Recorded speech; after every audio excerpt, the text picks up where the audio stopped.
You know, this is a sort of sensitive topic because I'm gonna annoy everyone today. I don't want peace. I want problems, always! I'm gonna annoy people that bought Android handhelds, and I'm probably gonna do the stupid thing and annoy the companies that make these handhelds. But we need to talk about certain things. We need to ask ourselves, what are Android handhelds? First and foremost, are they just a phone with a controller strapped onto them? Is this the same as this? Or this? Or are they entirely different animals?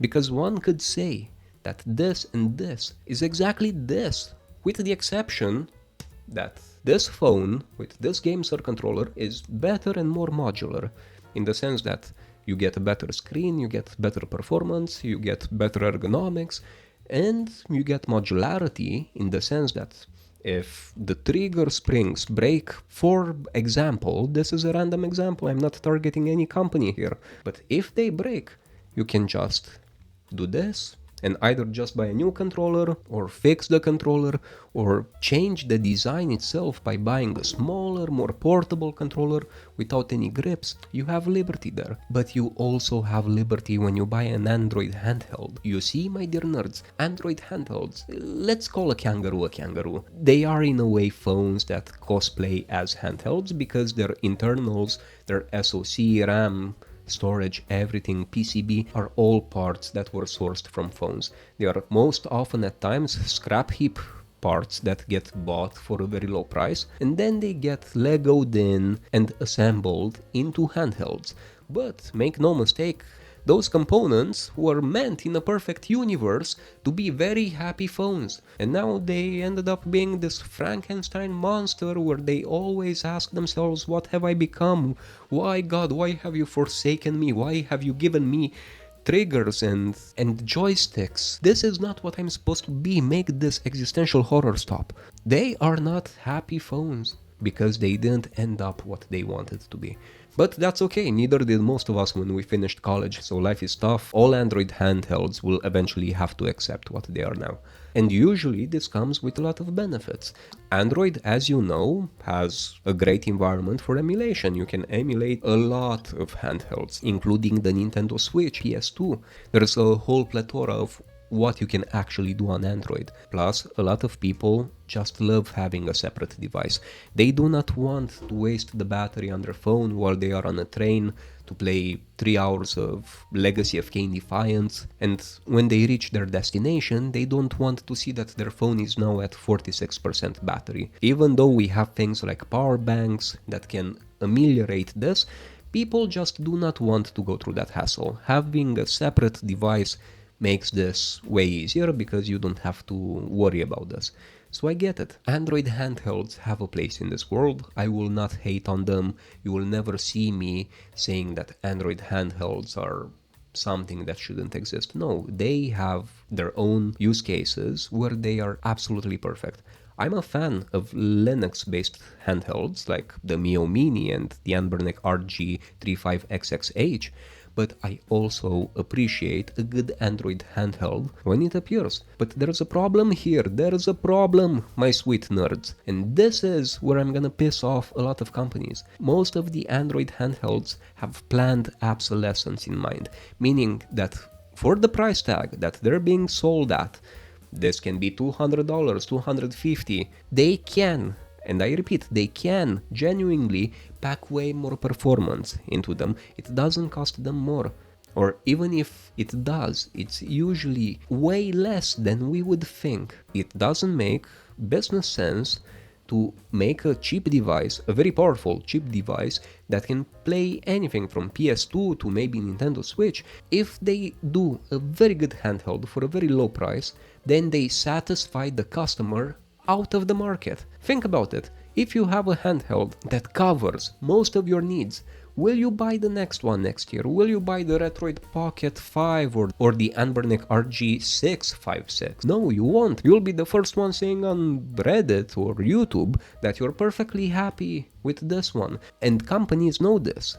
If they make something that you can use forever, you will use it forever. So they sacrifice either on the screen, either on the performance. Usually it's on the performance or on the joystick or D-pad or so on and so forth. Have you ever wondered why seemingly all companies have some products with very good D-pads, with no false diagonals, and then their next product has a very sucky D-pad? When in fact, it would have been way more convenient for them to just double down and transplant the same freaking design onto the next product. This is planned obsolescence. It makes business sense for them, for you to have a reason to buy the next one. And the next one, and the next one. I am of the firm belief that companies milked what it took to properly emulate PS2 for as long as they could, because realistically people buy Android handhelds to emulate systems that they cannot on Linux handhelds. No, Linux handhelds basically means cheaper emulation handhelds, and Android handhelds are usually in the upper tier of the price segment. A lot of people target PS2 for emulation, and the Nintendo Switch was not even a factor for many because it was pure fantasy to try to emulate it. But with the exception of Ion, God bless their hearts, with the Odin 2 and then the Ion Neo Pocket S, which is set to release, they do not subscribe to this. They just shoved as much performance as they could in your face and said, here, be happy, shut up, put your games, go and chase the rainbow and smile and hug people and live your best life. I love Ion for this. They are like a warm hug. This is Ion giving us exactly what we need for the long term. While all the other companies are like sitting there plotting what annoying little thing they can add to warrant you to buy the next one. There's a lot of retro nerds in this world. A lot of us are passionate. A lot of us would stop at nothing until we would achieve the perfect device that can do anything that we want. And they know this. I just don't like when this is exploited. I don't want us to be suckers. I feel like all YouTubers should have this inherent drive to take care of the people that watch them and for people to not be taken for a ride. I'm just saying you can do better. Most of these companies can do better. And it would benefit the consumer. It would benefit the retro nerds out there in the world. Us, people going under 40s, 50s, 60s, 30s, maybe even 20s, for such a small niche. The YouTubers need to praise the companies when they need to be praised, and they need to criticize them when they need to be criticized. But anyway, Anbernic, Retroid, everyone else, know that I love you. In the future, if you send me devices to review, I will say that I was joking right now. You know, it was one big joke. All of this is one big joke. But yeah, my sweet people, my sweet nerds, tell me what you think. Do you agree with this? Do you not? And a very important disclaimer. In case you like what I'm doing here, feel free to show your support. You can become either a channel member or a Patreon, and you will end up on my wall of fame where all of my supporters get featured in each and every clip. This is basically a panel with the awesomest people in the world, okay? These people, they are the best of the best. We can put all 8 billion people that we have on this planet, and the gods of Valhalla themselves would honor these people on this board, saying that these are the people that should be accepted as freaking kings in the high heavens. You should want to be part of this list. You should want to be part of this group.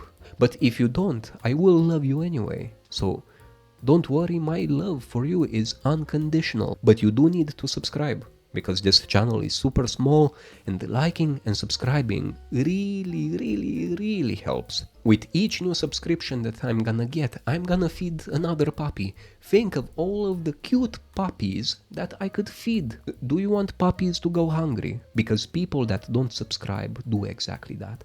So if you love puppies, and if you love puppies with full tummies, puppies that sleep with the cutest of faces, then make sure to subscribe.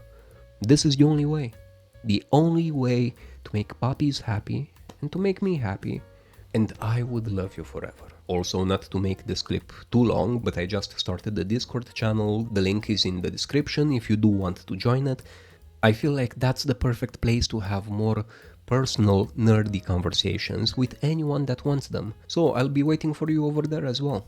We can all have a great time together. There's a million things that we discuss over there. But just be prepared. The Discord is very small right now. I think there's only 7 people there. So yeah, it's a very tight group. So you could say that you would be one of the pioneers, which is beautiful. In any case, thanks for sticking for so long in this clip. You are truly awesome. And I love you very much. See you in the next clip.